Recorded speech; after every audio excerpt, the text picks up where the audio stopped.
السلام علیکم. آپ سب کی آمد کا بہت بہت شکریہ. کوئی 50 سال کی تاریخ ہے.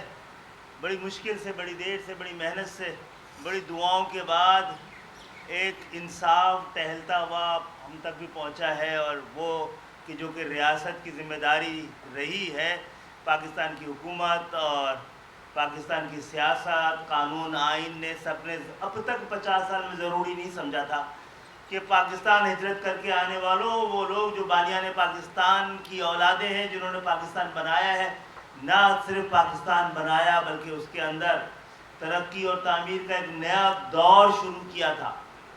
ان کی انصاف سے محرومی کی ایک پوری تاریخ ہے، لیکن اللہ کا شکر ہے جیسا کہ ہمیں محسوس ہوتا تھا کہ اب پاکستان، اس کی تعمیر و ترقی، اس کا استحکام، اس کی بقا کے لیے بہت ضروری ہے کہ پاکستان میں بسنے والے تمام قومیتوں کو برابر کا وفادار اور برابر کا حقدار سمجھا جائے، اور خاص طور پہ جن کے ساتھ 50 سال سے دشمنی کی گئی، ناانصافی کی گئی، نسل پرستی اور تعصب کیا گیا. معزز صحافی حضرات، ہم شکر گزار ہیں سندھ ہائی کورٹ کے اور اس کے اس فیصلے کے جو 30 جون 2024 کی تاریخ ساز. یہ تاریخ ایک فیصلے سے جڑی ہوئی ہے، کیونکہ یہ فیصلہ جڑا ہوا ہے ہماری قوم کی امید، یقین کے ساتھ. اور یہ فیصلہ یہ تھا کہ 56 ہزار نوکریاں جو کہ گزشتہ 50 سال سے جس طرح سے بانٹی جا رہی تھی، جس طریقے سے بانٹی جا رہی تھی، جو ذریعہ تقسیم تھا، جو پہچان اور شناخت اور تعصب اور نسل پرستی کی بنیاد پر دی جاتی تھی، اس پر عدالت نے اس دفعہ ذرا ٹھہرو کی آواز لگائی ہے. اور میں آپ کے کیمروں کے ذریعے سندھ کے شہری علاقوں کی عوام سے خاص طور پر اور مہاجروں سے خاص طور پر، جن کی جو 50 سال کی مایوسیوں کی وجہ سے اب انہوں نے نوکریوں میں کے لیے اپلائی کرنا ہی چھوڑ دیا تھا کہ کوئی فائدہ ہی نہیں ہے. الحمدللہ وہ نوکریاں جو کہ مکمل طور پہ پاکستان کا آئین، قانون اور تمام اصول کہتے ہیں کہ یہ 1 سے 15 اسکیل کی نوکریاں صرف لوکل لوگوں کو دینی چاہیے، گلی اور محلوں کے لوگوں کو دینی چاہیے. وہ اس کا فیصلہ 50 سال کی تاریخ سے ہی کے بعد ہی صحیح. الحمدللہ اللہ کا شکر ہے، اور ہم سب پہ شکرانہ بنتا ہے. اس نے قوم کو یقین دیا ہے، مہاجروں کا پاکستان کے نظام انصاف کے لیے ایک ہلکا سا امید کا چراغ جلا ہے، ایک یقین کا راستہ نظر آیا ہے. ہم بہت شکر گزار ہیں. ہمیں حقوق کے حق ملا ہے، لیکن اتنی مشکل سے، اتنی تاخیر سے ملا ہے کہ مایوسی کی آخری حدوں تک چلے گئے تھے. تو میں بہت شکریہ ادا کروں گا پاکستان کے نظام انصاف کا. اور مجھے کہنے کی اجازت دیجیے، جو کچھ ہوا ہے 50 سال میں، یہ اچانک نہیں ہوا ہے. یہ ایک منظم سازش اور منصوبہ بندی کے تحت ہوا ہے. پاکستان کی تقسیم دراصل پاکستان میں جو 2 توازن تھے ان کو خراب کیا گیا. ایک طاقت اور تعداد کا توازن تھا، دوسرا جاگیرداروں اور صنعتکاروں کا توازن تھا. تو آپ سب کو پتا ہے کہ 16 دسمبر 1971 سانحہ سقوط ڈھاکہ، سانحہ مشرقی پاکستان کی تقسیم کا دن، اور اس کے چند ہفتے بعد شاید 20 اور 23 دسمبر کو ذوالفقار علی بھٹو صاحب نے اس پاکستان کا اقتدار سنبھالا تھا. انہوں نے پاکستان کی تقسیم پر، اس سازش پر سیاسی مہر سب کی تھی. ادھر تم ادھر ہم کا نعرہ لگا کر، نفرت انگیز نعرہ لگا کر، اسمبلی میں جا کر شریک ہونے والوں کی ٹانگیں توڑ دینے کی دھمکیوں کے ذریعے لیکن انہیں ذوالفقار علی بھٹو کو جو دوسرا کام دیا گیا ہے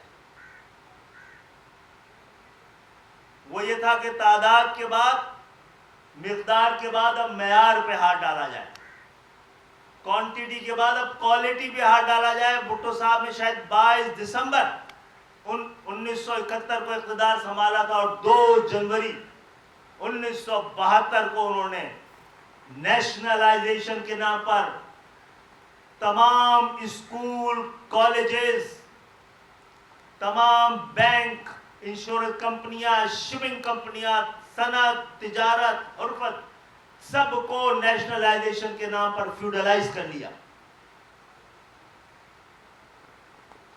قومیانے کے بجائے ہتھیا لیا گیا۔ مولانا صافی حضرات، مجھے آج کہنے کی اجازت دیجیے کہ اگر اس وقت ایم کیو ایم جیسی کوئی جماعت موجود ہوتی تو ہم عدالتوں میں کم سے کم کھڑے ہوتے، انصاف مانگ رہے ہوتے۔ اور اگر بھٹو صاحب کو آج انصاف مل سکتا اور عدالتیں کہتی ہیں فیصلہ کل موقع ملا تو ایم کیو ایم اس نیشنلائزیشن کے نام پہ ہونے والی فیوڈلائزیشن کے خلاف بھی عدالتوں میں جائے گی۔ معزز صافی حضرات، بھٹو صاحب نے تیسرا کام فوری طور پہ جو کیا تھا آنے سے پہلے وہ یہ تھا کہ پاکستان میں واحد سندھ صوبہ تھا جہاں پر شہری اور دیہی کے درمیان صرف انتظامی نہیں، لسانی تقسیم بھی موجود تھی۔ پنجاب میں جہاں بھٹو صاحب سب سے بڑی تعداد میں جیتے تھے، وہاں کے کسانوں کے لیے، وہاں کے دیہی علاقوں کے لیے، وہاں کے دیہاتیوں کے لیے، وہاں کے ان چھوٹے چھوٹے گاؤں کے لوگوں کے لیے انہوں نے کوٹا سسٹم لگانے کی ضرورت محسوس نہیں کی۔ ایک نسل پرست حکمران، ایک نسل پرست حکومت نے اس اپنی نسل پرستی کو، تعصب کو پہلے قانون کا سہارا دیا، پھر آئین کا درجہ دیا۔ میں عدالت سے توقع رکھوں گا، میں چیف جسٹس سپریم کورٹ ان سے بھی التجا کرتا ہوں کہ ایک فیصلہ آپ سے پہلے سپریم کورٹ کے چیف جسٹس کر چکے ہیں، وہ ایم کیو ایم کی جانب سے تھا، وہ آرٹیکل 140A کا تھا، فیصلہ ہو گیا ہے، اس پہ امپلیمنٹیشن نہیں ہوئی ہے۔ خدا کے لیے سو موٹو ایکشن لیا جائے۔ اور آج ایم کیو ایم کی پوری قیادت یہاں موجود ہے اور آپ سے سپریم کورٹ سے یہ مطالبہ کر رہی ہے۔ یہ مطالبہ ہم نے پچھلی 2 حکومتوں کے ساتھ حکومت بناتے وقت معاہدہ کیا تھا کہ آپ ایک عدالتی کمیشن بنائیں اور دیکھیں جو 40% کوٹا تھا کراچی، حیدرآباد، سکر کا تھا، اس میں نواب شاہ اور میر بخار شامل نہیں تھے، کہ ان 50 سالوں میں اس کوٹا سسٹم پر عمل ہوا ہے کہ نہیں ہوا ہے۔ معزز صافی حضرات، سندھ کے شہری علاقوں کے جعلی ڈومیسائل بنوا کر تقریباً 80% نوکریاں ان 50 سالوں میں ہڑپ کی گئی ہیں سندھ کے شہری علاقوں کے۔ ایک بھی سندھ کے شہری علاقے نے، ایم کیو ایم کے کارکن نے، ایم کیو ایم کی پالیسی نے، ایم کیو ایم کے طریقہ کار نے کبھی کسی کو اس بات کی حوصلہ افزائی نہیں کی ہے کہ دیہی کوٹا جاؤ جو 60% تھا، ہم نے کبھی کسی سے جعلی ڈومیسائل نہیں بنوایا، نہ کوئی ایک مثال پیش کی جا سکتی ہے۔ تو جعلی ڈومیسائل کے معاملے میں بھی عدالتوں میں ہمارا انصاف سسک رہا ہے، اور جو فیصلہ اور انصاف سپریم کورٹ نے دے دیا ہے آرٹیکل 140A کا، جو پورے پاکستان میں لاگو ہے، جو پاکستان کو بچانے کا واحد نسخہ ہے، یہ 18ویں ترمیم جو ڈیولوشن آف پاور کے لیے ہوئی تھی، وہ ایکیومولیشن آف پاور ہوئی ہے، اور اس نے جاگیردارانہ نظام کو بڑی بے رحمانہ طریقے سے طاقت فراہم کی ہے۔ پہلے کوٹا سسٹم اسی جاگیردارانہ نظام کو بچانے کے لیے لگایا گیا تھا۔ جن سندھ کے دیہاتوں میں آپ اسکول نہیں کھول رہے تھے، پرائمری اسکول موجود نہیں تھے، وہ کسان کے بچے میڈیکل کالجز میں کہاں سے جا سکتے تھے؟ اگر یہ 50 سال کی زیادتی کے بعد ہم یہ دیکھتے کہ ہمارے ساتھ جو زیادتی ہوئی ہے،